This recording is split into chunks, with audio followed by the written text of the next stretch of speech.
so fortunate to have Her Grace Jayashree Mataji, who is a Prabhupada disciple and living in New Vrindavan since 40 or 50 years.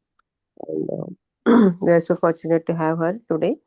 And Mataji will enlighten us on Srimad Bhagavatam 8.3.7 and onwards. So, Hare Krishna, Mataji, welcome to the call.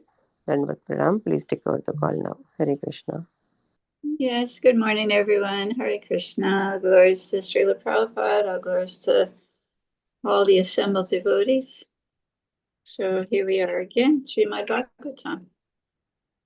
And this morning I got to chant a little with you, so that was nice.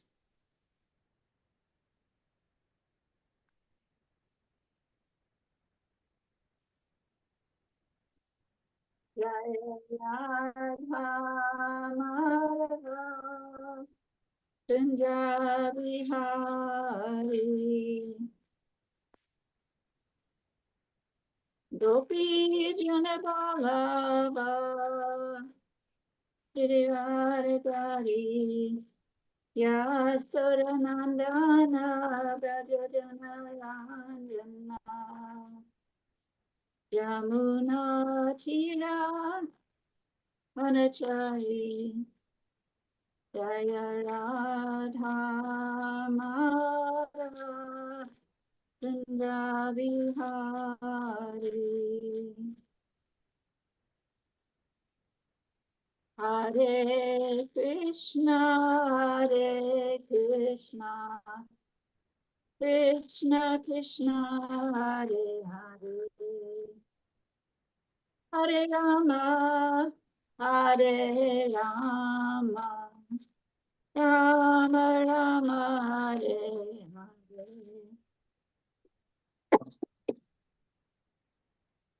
Hare Hare Krishna Krishna Krishna Hare Hare Hare Rama Rama Rama Hare Hare Jaya Prabhupada Jaya Prabhupada Srila Prabhupada Jaya Gurudeva Jaya Gurudeva Jaya Gurudeva Jaya Gurudeva Nitai Gaur Haribo Haribo Haribo Nitai Gaur Haribo Nitai Gaur Haribo Haribo Haribo Nitai Gaur Haribo Jai Om Vishnu Path Paramahansa Purvajakacharya Astratir Satis Divine Grace A.C. Bhaktivedanta Swami Srila Prabhupada Ki Jai Anantakirti Vaishnavrinda Ki Jai Namacharya Srila Haridas Thakur Ki Jai Prem Sri Kaho Sri Krishna Chaitanya Prabhu Nityananda Sri Advaita Gadadhar Sri Vasadi Gaur Bhaktivinoda Ki Jai Sri Radha Krishna Gopinath Shamakunda Radhakunda Giri Govardhan Ki Jai Sri Vrindavan Dham Ki Jai Sri Navadvip Dham Ki Jai Ganga Maya Ki Jai Jamuna Maya Ki Jai Bhakti Devi Ki Jai Srimati Tulsi Devi Ki Jai Samaveda Bhaktivinoda Ki Jai. All glories to the assembled devotees. All glories to the assembled devotees. All glories to the assembled devotees. All glories to Sri Guru and Sri Guranga. All glories to Sri Guru. Om Namo Bhagavate Vasudevaya. Om Namo Bhagavate Vasudevaya. Om Namo Bhagavate Vasudevaya. So we're reading from the Srimad Bhagavatam, Canto 8, Chapter 3, Text number 7. Hare Krishna, Mataji. Hare Krishna. So, text number 8.3.7. दिवृक्षवो यस्य पदं सुमङ्गलं विमुक्तसङ्गा मुनयः सुसाधवः चरन्त्यलोकव्रतं वनं वने भूतात्मभूताः सुहृदः समे गतिः. Hare Krishna. Thank you very much. Synonyms: Vidrikshaha, those who desire to see the personality of Godhead. Yasya, of him. Padam, the lotus feet. Sumangalam, all auspicious. Vimukta Sangha, persons who are completely disinfected of material conditions. Munaya, great sages. हाँ जी, good morning. आप बताओ। Could you please mute? Everybody, could Yes, you please Mataji. mute? Just a minute. Mute. Svaha, those who are highly elevated in the spiritual consciousness. Charanti, practice. Aloka Vatam, vows of brahmachari. Vanaprastha or sannyas. Avratnam,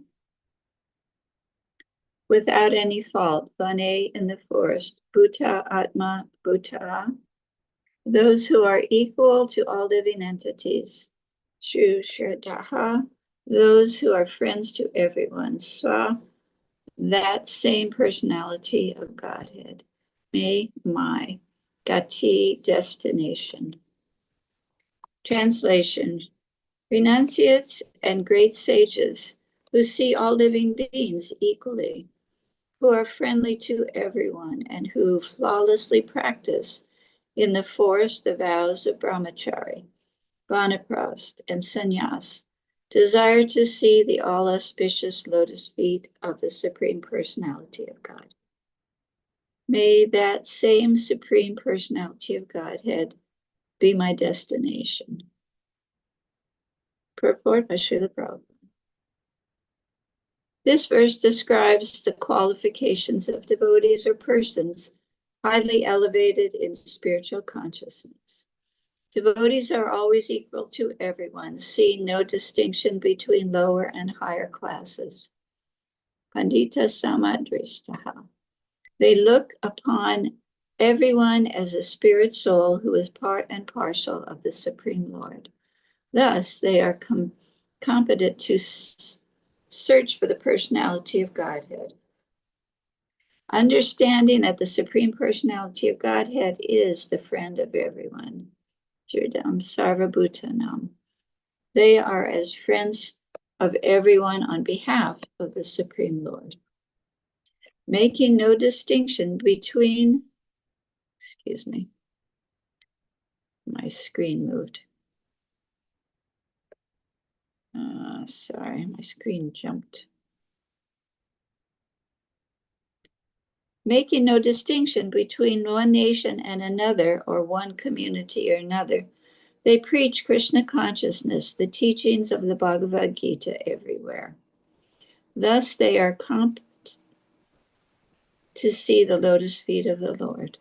Such preachers in Krishna consciousness are called Paramahansas, as indicated by the words Vimukta Sangha.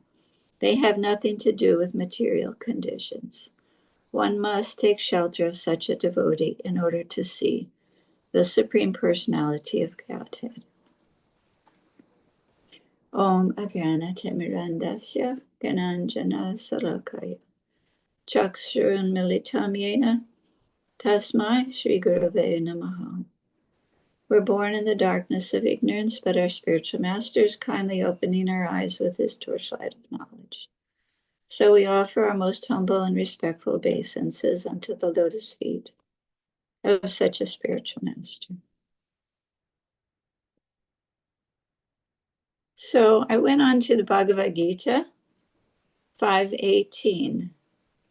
The humble sage, by virtue of true knowledge, see with equal vision a learned and gentle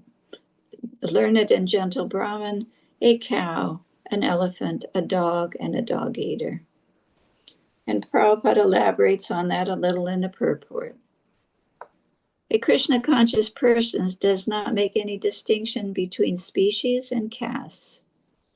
The Brahmin and outcast may be different from the social point of view, or a dog, a cow, an elephant may be different from the point of view of species.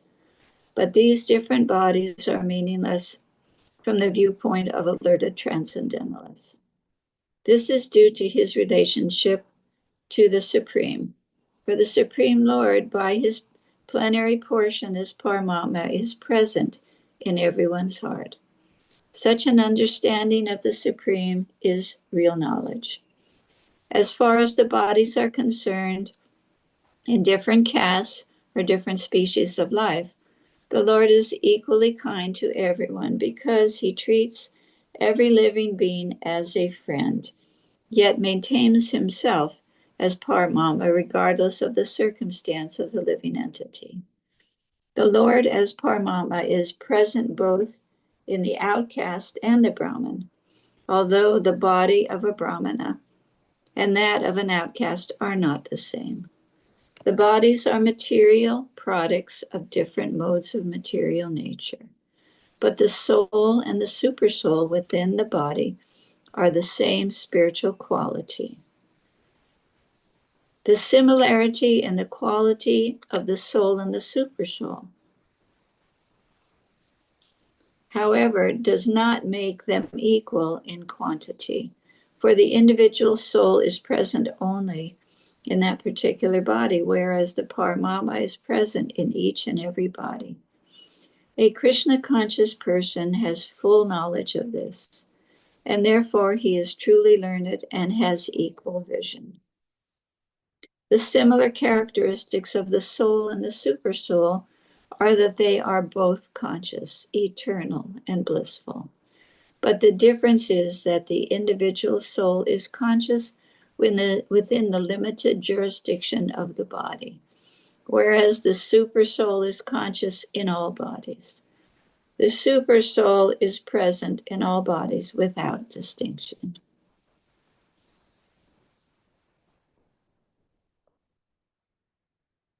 Quite amazing, the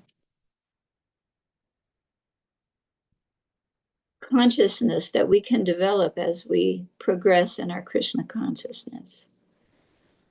It's not such a shallow topic, neither is it a shallow lifestyle. I know we all get accustomed to our chanting, to our following the rituals of our Krishna consciousness movement. But if we do it without actually deeply perceiving and knowing the consciousness with which we're supposed to be conducting ourselves, we lose what we're actually looking for. It becomes just a shallow ritual, you might say. So we want to try and stay conscious that our chanting is actually crying out to Krishna. And I'm totally preaching to myself here. That it's not just, oh, I've got to get my rounds done, I've made a promise. I mean, that's good. Definitely should continue, even if that's our mentality. But we want to understand that these great souls have not attained their spiritual consciousness with a parrot-like recitation of the prayers or the chanting, or even going through the activities as a shallow ritual. So here we see the king of the elephants. He had been a demigod, he was an exalted person, and he was the king of the elephants. He had a whole herd, and he was going about his business, but he was reduced to just the lowest situation, and he was losing in a battle with a crocodile. And Prabhupada explains that the elephant is one of the strongest animals, if not the strongest animal on the planet. But when he's in the water, he loses that ability. And the crocodile has become stronger than him. So fortunately, Gajendra has been able to remember his past life, and he's been able to remember the prayers that he offered to the Lord. And so with great humility and great distress and great surrender, he's praying to the Lord. I know just recently when Mother Kamalini was in her car, you might say car accident, she was swept away in her car by the river, and the water was rising and she was going to drown. So Krishna helped her. She knew what to do. She pushed herself out through the window. She's a strong swimmer. But she says, I was praying very deeply, Krishna, save me, Krishna, save me. She said, I kept praying, Krishna, save me. And Krishna did save her. But that's our situation. We're actually drowning in this world. We don't know what's going to happen the rest of the day. It could be a very difficult situation. We're always hoping we're going to get more money or more facility or more health or more, but it's not always the way of the world. Sometimes extreme difficulties come upon us. I mean, she thought she was going through a little puddle. She was on her way to the temple to give a class. And all of a sudden, she was surrounded by water, and the water was rising and coming through her window. We really don't know, so we want to keep conscious. Prabhupada said it was intelligent to keep death in the back of the mind, because then it makes us cry out to Krishna, to realize that we're in a difficult situation. You see, Prabhupada in his lectures, he's got extreme urgency. When he preaches, he's preaching because of his being in the situation of a Paramahansa and seeing the actual situation all the living entities are in. He's always very conscious of that and very sober and very urgent to wake us up, to give us something that will help us stand on a spiritual platform. He's urging us. So we see in the prayers of Gajendra, he's not just asking the Lord to save him, right? We are in a position when something extreme happens, we're just praying, Krishna, save me. But Gajendra, because he was remembering his past and had been accustomed to very high prayers and hearing very high prayers, he was glorifying the Lord. The magnanimous characteristics of the and activities of the Lord. He's in his different prayers, he's saying things like, I offer my respects to him. May that same supreme personality of Godhead be my destination. And therefore I offer my respect to him. He goes through different glorification of the magnanimous characteristics of the Lord.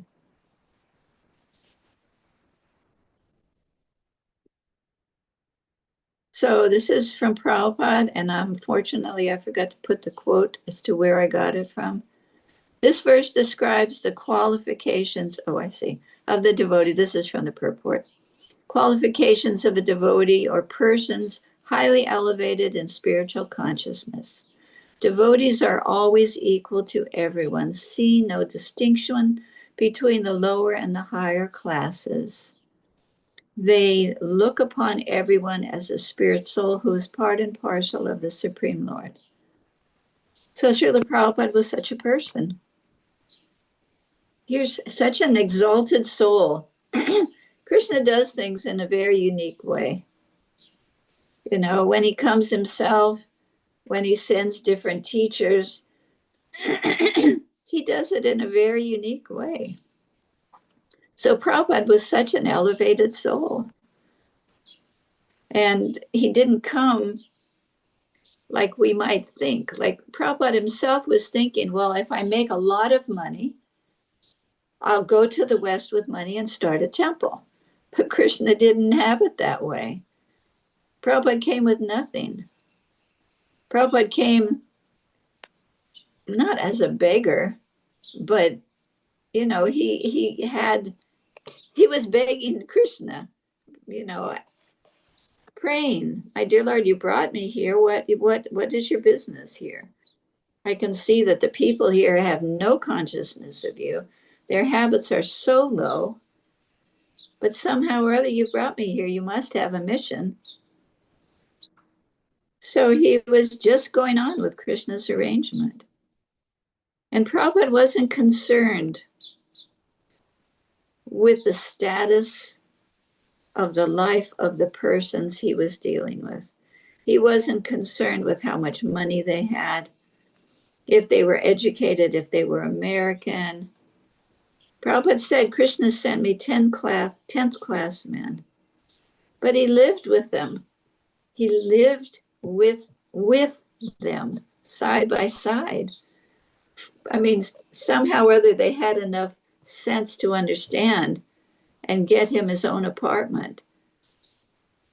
But he was side by side with them. And I remember hearing in the beginning that he would stand in line. I believe this was in New York. These are hippies. Hippies are not clean. Hippies may be educated, but the standard of life is very low. They eat anything, they smoke anything, they drink anything. They have relationships with anyone, anytime. It's not a high class lifestyle. And they don't smell good, generally speaking. They're not clean. But Prabhupada himself was just standing in line side by side with them to use the bathroom, to take a shower, and then he was cooking for all of them. But Prabhupada, in Prabhupada's, in Shamasundar's book, The Chasing Rhinos, he says how Prabhupada was always laughing and joking with them. He didn't treat them like, oh, I'm so much better than you. I'm so much more educated. I'm from India. I'm a Swami. You are just like dogs. He didn't treat them at all like that. He treated them in a very friendly, personal way. And because of that, they fell in love with Srila Prabhupada. And here's someone who is in the position of a Paramahansa. It just shows you. Now, not all Paramahansas treat everyone the same way, but they are certainly on that platform. And these young people had great respect for him. They didn't treat him as an equal. Prabhupada commanded respect, just his persona, just being around him. But at the same time, he was so friendly. That was my own experience when I met him. There was no one else around. They had left him alone. And I was sitting with him with a friend, and I could see this person is an extremely exalted person. Commanding your head on the ground to him, not even knowing what that meant. But at the same time, he had me sit with him and bring my Bhagavad Gita. And after he talked to me about it, he looked at me, he said, so do you like me? And I said, oh, yes, I just love you. It was just so natural. We see everyone's worshiping Prabhupada. He's got, the Samadhi, everyone's the Jagat Guru. But at the same time, he was like that. Paramahansa, absolutely. But at the same time, he was so friendly and so connected with you in the heart that you felt so comfortable. When it came to animals, Prabhupada was also, look throughout the purports of the books. very caring about the suffering of the animals, very caring. And especially the cows, of course. And throughout his books, he talks about it.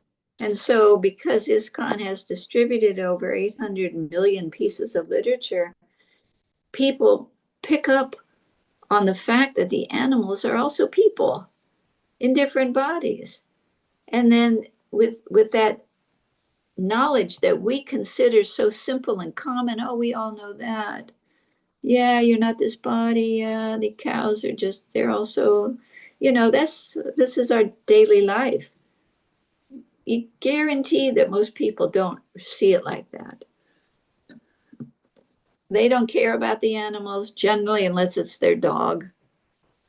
And Prabhupada put a different twist on things. And now you have different groups like Vegan Outreach and PETA that are going around the world, waking people up to, hey, the animals are suffering. You have no right to kill them and make them suffer.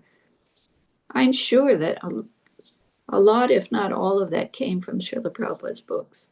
Because when I was young, there was no consciousness like that. Nothing.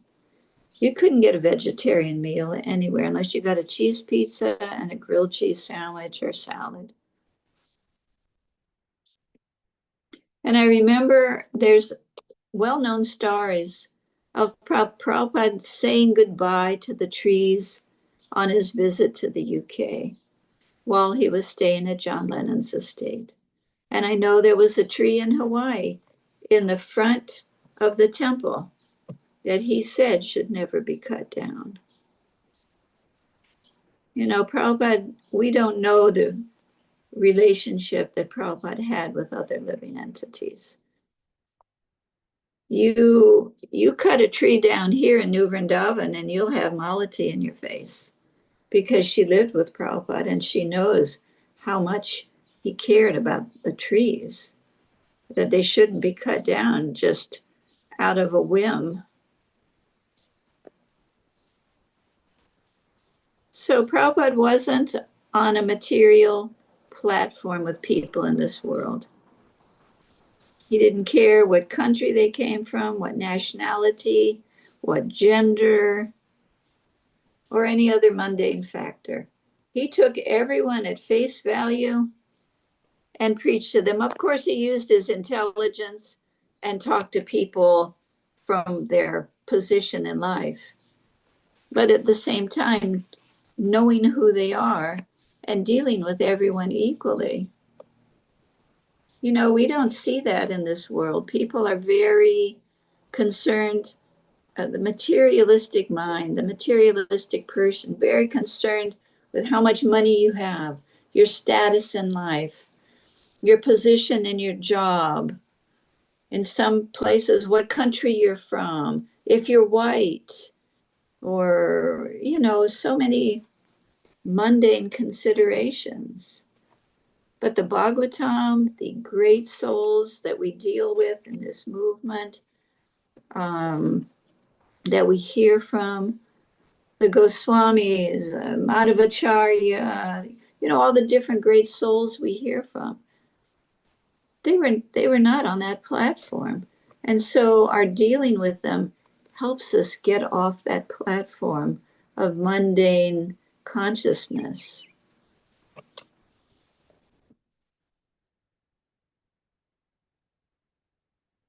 I think if I hadn't personally met Srila Prabhupada, I know I would have a different angle of vision. And I think that's why it's so important, these books written by people who spent time with Srila Prabhupada. It gives you the person, not just the position of what a great devotee he was. That, of course, is important, absolutely. But getting to know the personal side of the person, the caring side, gives us an opportunity, because we don't know, we're not on that platform, that we care about all living entities, that we have that selfless love, that we are not on that platform. So to hear how someone who was on that platform or is on that platform dealt in this Kali Yuga gives us a path to walk on. It gives us a consciousness to strive for, right? Our natural reactions to things may not be one of being humbler than the straw in the street, or devoid of all sense of false prestige, or ready to offer all respects to others. But we see that Prabhupada was like that. And when it was necessary to defeat somebody's nonsense, Prabhupada was strong like a lion. We hear about Bhaktisiddhanta Maharaj, Sima Guru, the lion. I mean, he was not about to play games with anybody. You think you're God? Okay, let's see what he had to say to you. And it's not just sentiment, quoting from different places, such extreme intelligence. Srila Prabhupada and Bhaktisiddhanta Maharaj. They didn't just tell someone you're not the body. They're able to take you through the different steps of the soul and the consciousness, and is so detailed. I feel like such a neophyte. It's good. It's good. And it makes me realize, the position I'm at and the situation I'm at. And how if I want to get out of this mundane consciousness, I actually have to be more and more sincere and strive with consciousness to be grateful for what I have, to be respectful to all the devotees. You can walk into the temple room and see so and so.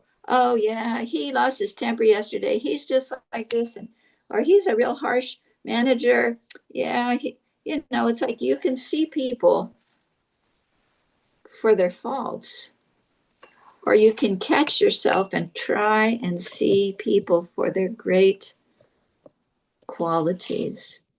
The fact that they've been endeavoring for Krishna conscious, maybe not perfectly, but endeavoring for any length of time. Or if they're new, the fact that they've just come, that Krishna has just connected with them and brought them here, and who knows who they are. They may be twice as advanced as we are. Just because they're new in this life doesn't mean they're not a very advanced devotee. Krishna has his own timing for everyone. And following the instructions of the teachings of Lord Chaitanya, the Shikshastika, to develop those qualities of humility and tolerance and respect. We have to strive for it. We can't just unconsciously chant Hare Krishna. Okay, I got my rounds done. Okay, let me go do this, let me go do that. And we're just in the same mundane consciousness. We really want to be here now. We really want to strive to be conscious in our actions, in our devotion, in our chanting, because we need to make real advancement. It's not a game. It's not a put on that we can tell people, yeah, I've been around, I've been chanting my rounds, I do this, I'm like this. The I, me, mine consciousness. We're trying to get out of that. All right, it is the disappearance day of two great souls. One is Raghunandan Thakur, and one is Vamsidas Babaji. So I am going to read some things that I have taken from Stephen Knapp, who is Sri Nandanandana, and also from ISKCON Desire Tree. This is part of a biography. The third member of the Chatra Vyuha, Pradumna, took part in Radha Madhava's Leela in Vraj as Krishna's intimate friend, or Priya Namsaka. He has now appeared as Raghunandan, whose body is non-different from that of Chaitanya. And this is from the Gaura Gandesha Dipika 70. Raghunandana was born into a family of physicians in the Sakara year 1432, 1510 AD. His father's name was Mukunda Das. He was a doctor. And his mother's name was unknown. His father, Mukunda Das, was a physician to the king. Sri Raghunandan Thakur made his appearance within this world in Sri Khanda. In his home, he became acquainted with the worship of Sri Gopinath from an early age. One day, his father, Mukunda Das, who was a doctor, had to go away on medical business. He called Raghunandan to his side. He told Raghunandan to see to it that their deities were served with great care and attention. He told him to be sure and feed the deity. At the appointed hour, taking the order of his father on his head, Raghunandan went to perform the service. He took the offering of food to the deity. Raghunandan was just a little boy, so he told the deity, "Eat, eat." When he saw that the offering appeared untouched, he began to cry. Not being able to resist the child's intense devotion, Krishna ate everything on the plate, leaving no remnants. When Mukunda Das returned, he asked the boy, "Bring me the prasad remnants of the offering you made earlier."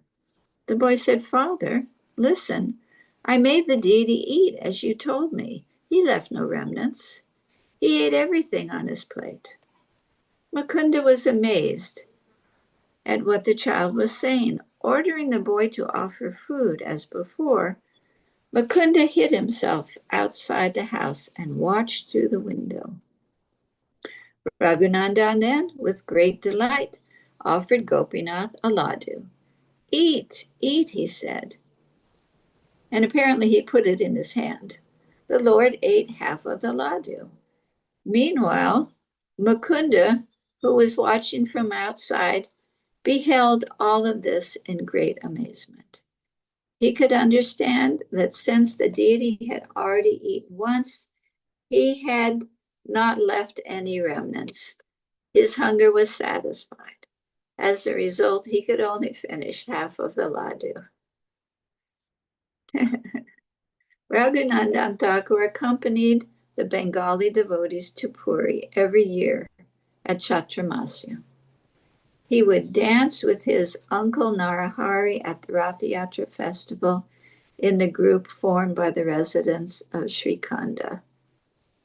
He participated in the Khetri festival organized by Narottam Das Thakur at Gadadha Das's festival in Katwa and at the commemorative festival of Narahari Shankar Thakur in Sri Khanda.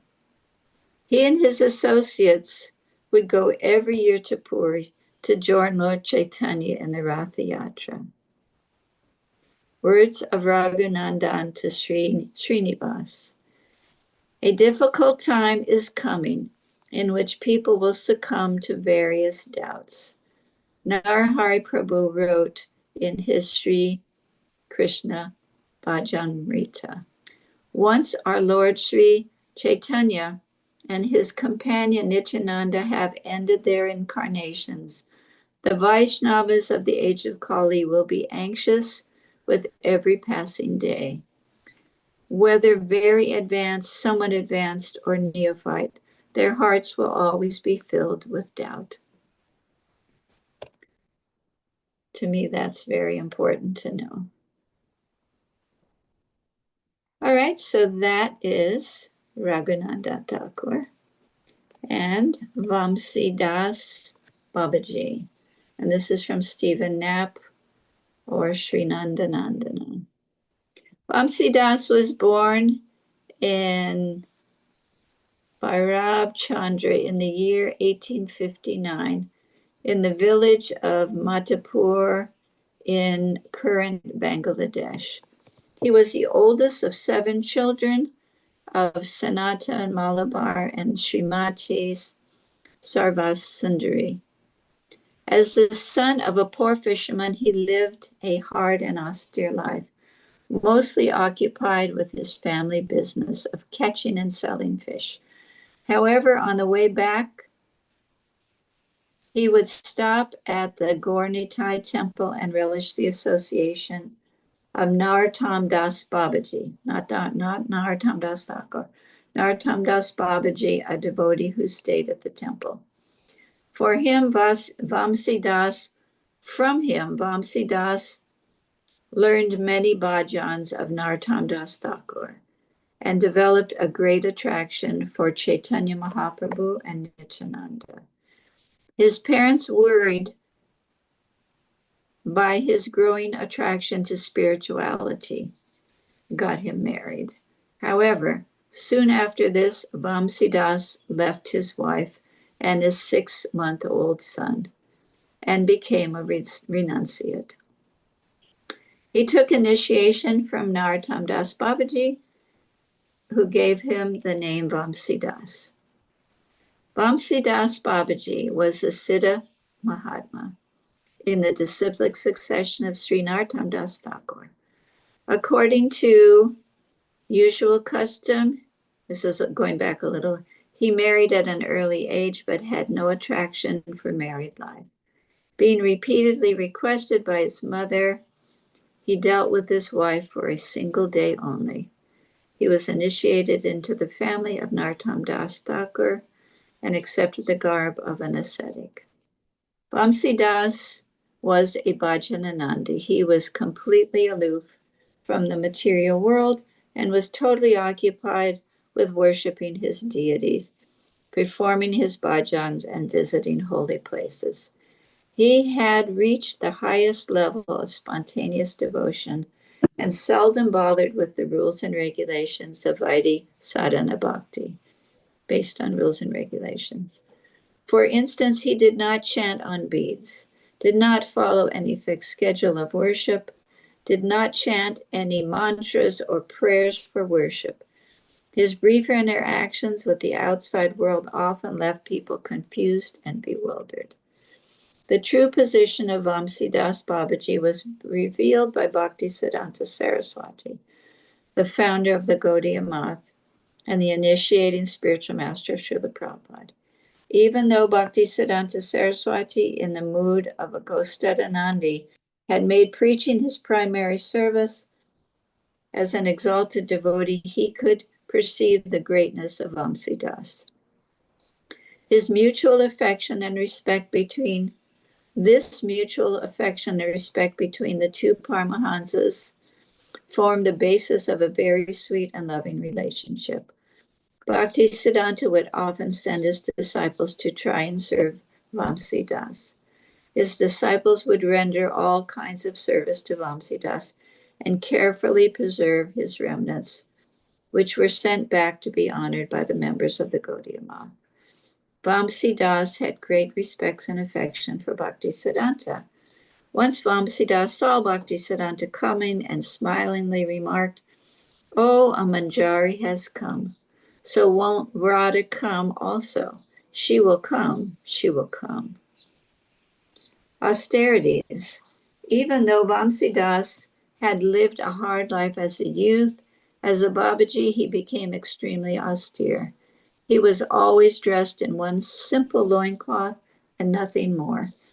He rarely attempted to procure any food and would often go without eating, sometimes for several days. It was common for him to abstain from both food and drink for 2 days. He took very little care of his health and would bathe in freezing water even when he was sick. Despite of this, despite all this, Vamsidas looked vibrant and healthy. He was over 6 feet tall and was constantly traveling. Even at the age of 80, he walked so fast that many of his younger associates could not keep up with him. Much like the Goswamis of Vrindavan, he survived only on spiritual energy. These are the instructions of Vamsidas. Though many people, attracted by the fame and austerities of Vamsidas, would come to him for benedictions, Vamsidas would generally ignore them. Once in a while, he would get angry at people asking for material benefits and strongly chastise them.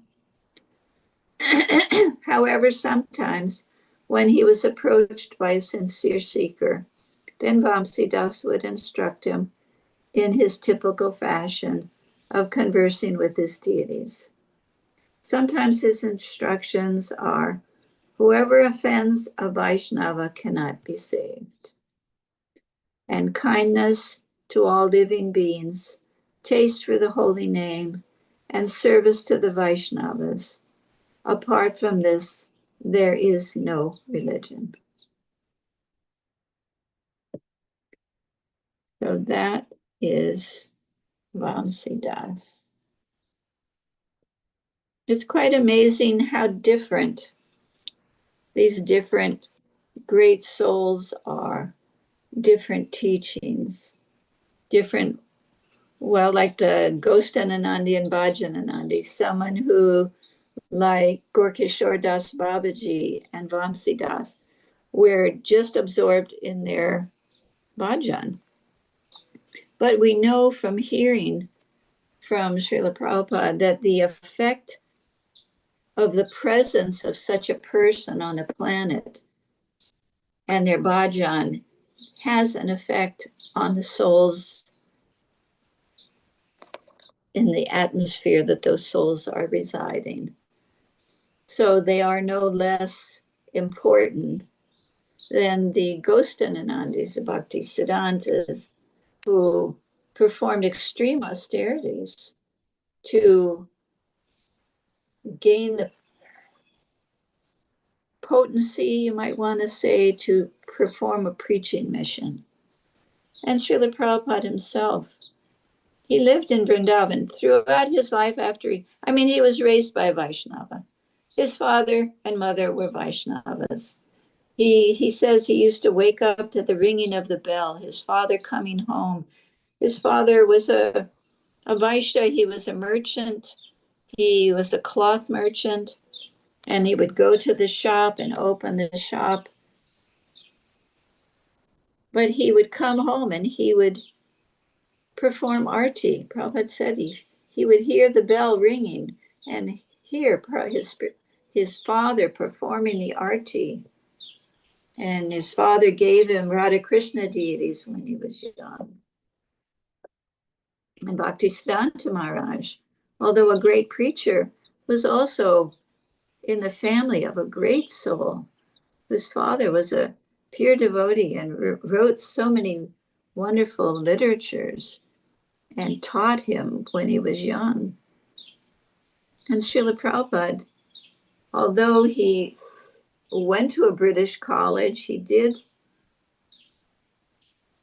get an education, he did get a lifestyle, a business, which is actually good for us to see. And also look at Bhaktivinoda Thakur. What an amazing soul. But look at his lifestyle. Look at the business he did. He was a magistrate and a very well-known magistrate. If we didn't have these examples, if all of our examples were renunciates living in the forest, I think we would be a little lost, because we would always be thinking to become an advanced devotee, to actually please Krishna and make some advancement, we also had to renounce everything and live in the forest. But we see by these great souls that came before us, Prabhupada specifically, he was a householder, but he helped the mission of Bhaktisiddhanta Maharaj. And that at a certain time, he renounced his family life, took sannyas, and lived in Vrindavan. Now, who knows if his wife had been a preacher and, he might have done things differently. But the fact is he showed how to live a life of a householder and still be a very dedicated, pure devotee in his business, in his work, in his family. And he didn't let anything stand in his way of carrying out the specific instruction of his spiritual master. If his wife had been interested, he gave her a choice. When the family was living and he was doing his business and the Gaudiya Math people would come, the wife and the family would go upstairs. So they had an opportunity.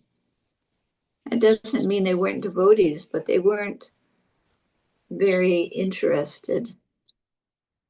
So Prabhupada took sannyas.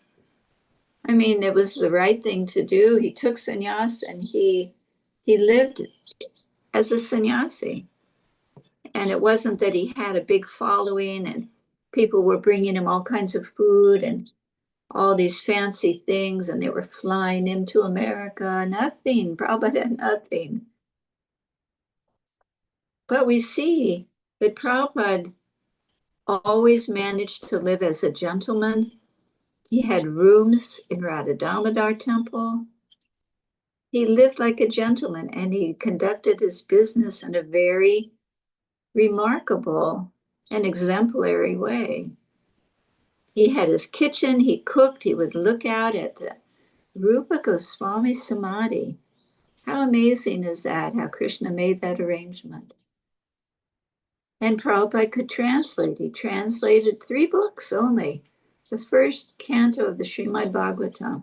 And then he would go to Delhi. But he would save. Prabhupada's example of his way of spending is so different than most people. We get some money and we want to buy this, let's buy that. Yeah, let's go shopping. We'll buy some new clothes. We have a whole closet full, but let's buy some new clothes. Prabhupada was counting every penny. That's how conscious he was of his mission. Every penny, go to Delhi, avoid taking a rickshaw just to save some paisa so he could print. How conscious Prabhupada was.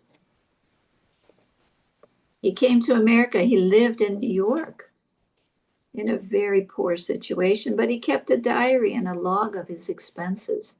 Sold 1 set of Bhagvatams for $16, spent $2 on potatoes, $1 on spin.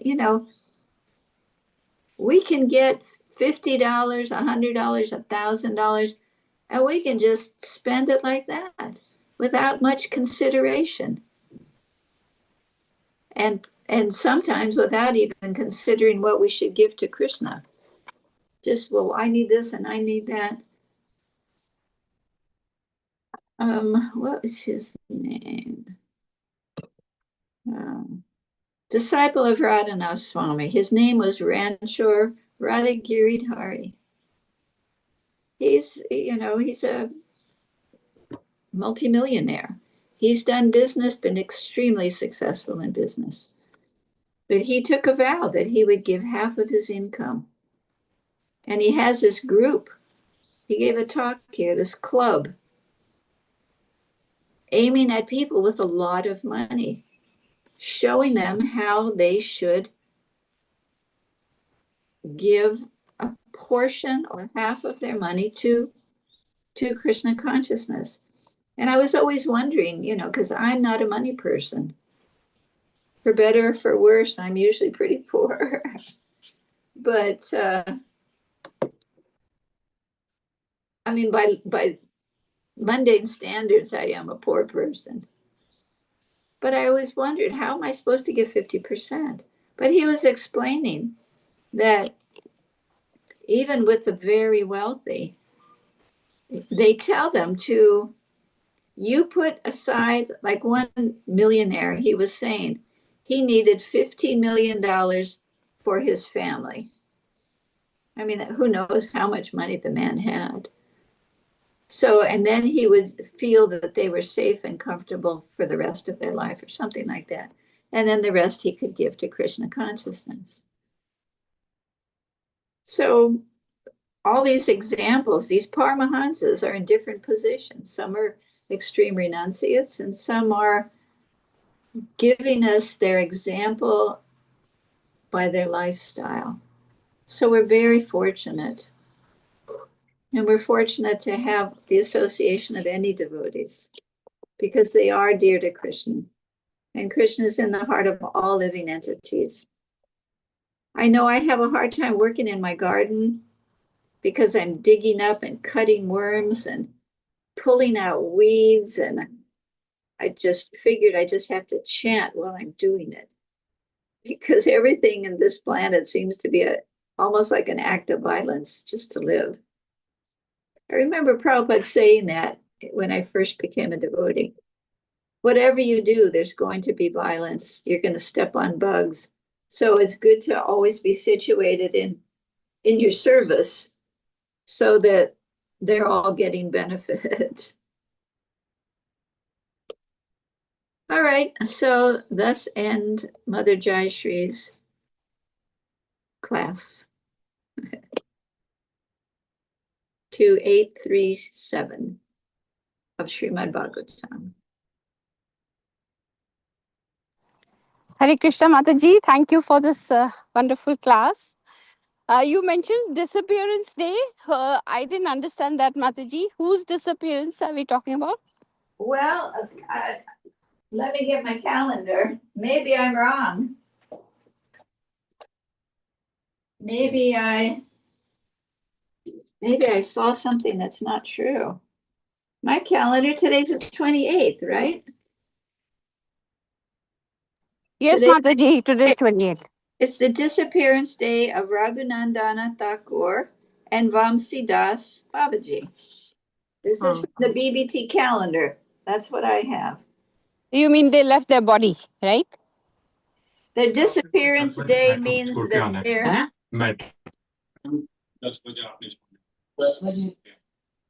that they're great souls, and they left on these particular days.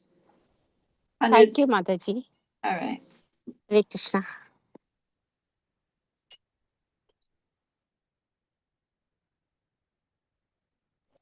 Hare Krishna Mataji, Madarat Pranam to you, Shubhapat ki jai, Guru Maharaj ki jai. Such a wonderful class, amazing realizations. And, we feel so close to Srila Prabhupada when you're speaking. And because we are very unfortunate souls that we have not been, we could not see, hear Srila Prabhupada in real. So we are trying our best through other means to, connect to Srila Prabhupada through Srila Prabhupada's disciples, books, and chanting of the holy name. But, it's very important to hear about, and also you mentioned about Vamsi Das Babaji and how simple their life was. And, it's just, your class is so nice, Mataji. I really enjoyed it. And somehow, living in the modern world now, there is so much of necessity of we want this, we want that related to our house, our body, that, we don't even care how much Lakshmi and stuff we are spending so much, and it's like it doesn't matter whether we are in India, here, everywhere is the same thing with Amazon and all that thing happening. So very nicely you connect and give the insight to us that how these they actually belong to a totally different world altogether, like saving every penny. Because I remember I had heard about my Guru Maharaj, His Holiness Jayapataka Guru Maharaj, that he one time he was instructed to go to India and preach there by Srila Prabhupada in somewhere north of America, and every penny from his box he collected to get the ticket. So I mean, it's like how they did this hard work and they were so much dependent on, Srila Prabhupada, that their bhakti was very deep rooted in the ocean. I don't think Maya could ever touch them, but ours is just the opposite. We are on the surface, where all the time Maya is attacking us, and stuff like that. But thank you so much, Mataji, for your association on Monday, because generally Saturday, Sunday we get like so busy with so many things. We have to get this, get that, go here. But Monday we have to get back to our schedule, so to say, and you're helping us to start our week in a very Krishna conscious way. Thank you so much, Mataji. Hare Krishna. Thank you very much. You always give me good feedback. Mataji, you 101% deserve it. That's why.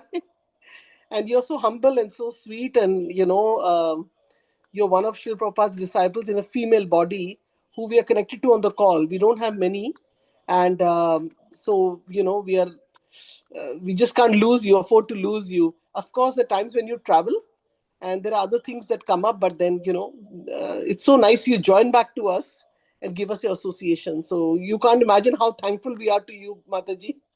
I'm sure Shamarasika Mataji also feels the same way. Thank you, Hare Krishna. Yes, Mataji, I was about to say. And last Monday, yes, Monday only I saw Mataji in New Vrindavan, and she was Yes. watering the plants so nicely. There was so much heat outside. Sun was there pouring, but Mataji was wearing cap, and she was watering the plants. The garden was so beautiful with flowers. So how dedicated they are to the dham. Thank you so much, Mataji. Today's class was as always, wonderful. But yeah, I would like to thank you for your association, that short moment we had last Monday. Yes, I used to do a lot of management here. I mean, I was managing Yeah. so many things, the temple, the restaurant, the gift, I was managing almost every department here, head pujari. Very well. Sometimes when you get older and your Yeah. health is good, dealing with people and schedules. So for me, watering the plants and doing tours at the palace is just fine. No, but still, Mataji, at this age, you are so active and you are so dedicated to the Dham and Prabhupada, New Vrindavan place. So that is so inspiration for us, Mataji. I'm fortunate to that I've kept my health. I really work at my health. I do Abhyanga every day, every other day. I do some yoga. I take different herbal teas. I have an Ayurvedic doctor. I have a naturopath doctor. And I'm very careful with what I eat. So, Prabhupada had a very simple and regular eating schedule. And he also had an Ayurvedic doctor, and he took his Ayurvedic medicine. He had his massage. He did Abhyanga. I mean, one can say that Prabhupada had a massage every day with oil, but in fact, it's Abhyanga. Abhyanga is when you put oil on your body and then you wash it off after, and it draws out all the impurities. It's one of the healthiest, according to Ayurveda, it's one of the healthiest things, if not the healthiest thing you can do. And when I was sick and started doing Abhyanga regularly, like I really do it every other day, I realized that Prabhupada knew that, and he had his oil massage every day, and then he would take his bath. Prabhupada really knew a lot. I mean, every practical, all the practical stuff, sandalwood on the head, mustard oil on the body, it heats the body, and certain oils cool the body. I always felt Prabhupada knew everything, material and spiritual. Yes, Mataji. Yeah, but not like he knew how to build a skyscraper or something. But, the Prabhupada's example is very, very good to follow. All right. So, Mataji, I had a question. You said you're watering the plants, so I know it's not related to this class today, but I'm traveling for 2.5 weeks, so after a long time, got a very beautiful tulsi plant. So I usually ask my neighbors to water, but now I'm thinking they eat meat and everything. So, what do you think I should do, Mataji? Oh, yeah, they're meat eaters. Oh, but you're going for 2 weeks. Can Yes. they come over to your house and water the plant? Yeah, that they will do anyways. I have other, they'll water. Yeah. I think That's that's fine. okay. Thank you, Mataji. I mean, here in New Vrindavan, I was watching the Tulsi Arti this morning. There was probably 50, at least 50 men walking around Tulsi, watering her. Who's to say that some of those people are not meat eaters? Unfortunately, it's a fact, right? Yes, Mataji. And some of them smoke cigarettes, and some of them drink alcohol, and you know, just because they're at the temple doesn't mean that they're following all the four regulated principles. Yeah, I think Right. it's good. And then they'll come into your atmosphere, be around your deities and your temple and your pictures and water the Tulsi. I think that's great. Yeah, thank you, Mataji.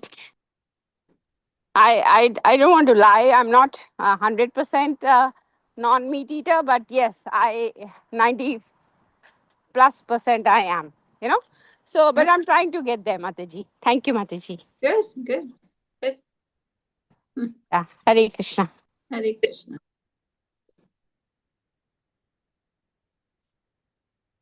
Hare Krishna. So, if nobody has any question or comment, we can end up the call here. Mataji, I wanted to mention one thing about Srila Prabhupada to Mataji, that one time Prabhupada ji was sick and the doctor said you have to go for walk, morning walk. And from that day till whatever day he was able to and the old age didn't come, Srila Prabhupada had these his morning walk also he utilized and made it devotional. So it's so amazing how, Prabhupada just doesn't say like that health is our first thing is to take care of health. He showed by his own example, right, Mataji? Yeah, yeah, definitely. He said health was the first thing to take care of. Yes, and like he himself started walking. So our acharyas, it's not like a he, and we are so fortunate, Mataji, that he was as a grasta and then he became sannyas. So as a grasta, because sometimes we have this thing in our mind that this person is a brahmachari, even if he's like a grown little older, he did get married. So what will he understand? Even for a lady, Mataji, who's not become like a mother, like this is my personal thing. Maybe Mataji, you correct me, like I'm very judgmental. I sometimes think that, like Prabhupada said, that you will learn unconditional love only when you become a mother.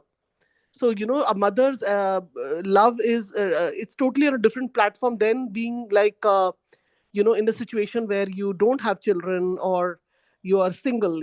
So similarly, like with Prabhupada, it's like we have this everything. He's grasta, he's got children, then he became sannyasi. So all he's like an all-rounder, and because it would have been a total different platform if he was like he met his Guru Maharaj as a young boy, and then from there he did not get married, did not have children. It would have been a different altogether journey, and we wouldn't have got so much like this thing uh, uh, so much we would have not got. Always we're thinking what we can get. So for ourselves, I mean, we learn so much from that, because he's teaching us even about ladies menstruation. He says 72 hours are unpure. So I mean, our acharya is telling us this because first 3 days 3 nights equal to 72 hours we should not do. So I mean, some matajis will say that, oh, like 4 5 6 days, but no. Shri Prabhupada even told us this. So, we know so much from him. So, very, very, all glories to Shri Prabhupada. Hare Krishna Mataji. And please correct me for my statement, because I sometimes, have these concocted ideas in my mind, and I just say things which might not be true. Yeah. Hare Krishna. Well, I mean, if you if we quote something from Prabhupada, like there's so many things that people say that Prabhupada said. And, we have to be careful. It's good to know where you got the information from. But yeah, he does say that a mother's love is the closest thing to understanding spiritual love because it's selfless. Selfless. And that's so true, Mataji. Because, when I heard this statement from Srila Prabhupada, and when I came in the beginning in Krishna consciousness, and I'm seeing these people selflessly working, they're not getting any paycheck, nothing, DT Right. save, cleaning. And I'm like, so selflessly they're doing. And I almost thought that what what is motivating them? How can we compare it? And when I heard Prabhupada's lecture saying that it's like, it's very important to be a mother, and mothers love, because see, the moment the child comes in our lab, most of us here are mothers. The sleepless nights, you have to change diapers, you have to feed for the whole year, and all the thing we go through, like not the 9 months in the stomach, but after that, when the child comes in our hands, it's like a total turnaround. I feel it's like a second life, maybe third life, I don't know. First life, generally in the Hindu culture, they say, is when a girl gets married, it's a second life. She goes away, leaves her parents. And then I feel that this is like also another new life for a mother, because it's a total transformation of Right. her everything. Like, and, so it's very important. I feel that one should have at least one child and make that child Krishna conscious. Again, Prabhupada said that, so I'm just repeating. So, yeah. I don't know if he said that everyone should have children. I mean, there are Okay. great souls. Hmm. Vaisheshika and his wife have been married for probably 40 years at least, and they never had children, and they are extremely Krishna conscious. Not everyone Yes, needs yes. to have You're children. right. You're right, Mataji. I'm just making assumptions like that. And there are also some of the devotees who I know, like one of my god sister Kalasudha Mataji and her husband. They're in Texas. They're not planning to have children. They're married, and they dedicate their life. They are disciples of Radhanath Maharaj and my Guru Maharaj. And I sometimes wonder that they are actually Vaishika Maharaj and Mataji, Guru Mata they call her. They are like empowered in different ways. They're all together, like, I know they Absolutely. don't, yeah, they don't have children, and they are like completely, uh, I mean, they're special souls, I'll say that. But for normal people, generally, you know, uh, They were normal people. okay, They are normal people. they're normal people, but, They, it's they've like, made a lot of advancement in this life. yeah. And one point was so good, Mataji, from your class. I will not forget this. You said that a person in Krishna conscious has just come into, like, I'm saying in my words, because it won't be exactly like your words. Just like, they say, hear from the horse's mouth. And then there's a saying, but I'm like, with me, this is, I really believe in this saying, because I misinterpret everything. That's how my nature is. It's got a lot of negative situations. So, like, for example, you said that a person has just come into Krishna consciousness, and that person is like suddenly picked up. So we have no right to judge, because we don't know in their previous life where they were much much more advanced than us, and we're thinking, oh, it took me like 10 years to get initiated. This person just joined 1 year, got initiation. So it's like a life which is like Krishna only knows our previous life, how much dedicated devotee we were, or we were not devotee at all, we just started now. And we still have so much of enviousness and jealousy that, every time we are seeing some devotee, especially devotees, or any even materialistic advancing, we are like, looking with eyes like that, say, oh, so that point is so helpful for me, because, like, we have to also always think that, never be envious of anyone, because Krishna only knows what the journey of the he and she, Mataji, Prabhuji, is in their previous life. So Right. that's one point you brought out, and I hope I can retain it, because that'll, even with general people, Mataji, also, like we see some people, they are like, uh, small children, for instance, they are like, cracking some GRE, and some of them are like, they come as musicians, and they're like so gifted, and we feel, oh, our child is not like that, this child is. So then we should not be envious or jealous, because we don't know in the previous life what, they're carrying those desires, and we carry so much from our previous life, and that's why they are gifted or talented in the material world, and of course in the devotee world also, they could be very advanced. And Right. so thank you once again for each line, actually, that senior devotees like you speak out, has so much of weightage that it's very, very helpful for our spiritual life. Thank you, Mataji. Hare Krishna. Hare Krishna.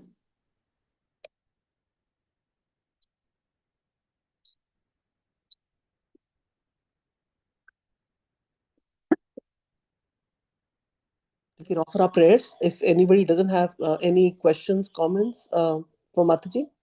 Vanchakal. सर्वेश्च कृपासिन्धुः च पतितानां पावनेभ्यो वैष्णवेभ्यो नमो नमः। अनंत कोटि वैष्णव की जय। जय श्रीदास ठाकुर की जय। जय श्रीमद् भागवतम की जय। श्री प्रभुपाद जय की जय। हर जय जय श्री माता जी की जय। जय हरे Krishna Hare Krishna. Everyday chant devotees ki jai. Hare जय Hare Krishna. Surinder Prabhu, he wrote the message that Hare Krishna Mataji, Jai to Krishna, all devotees.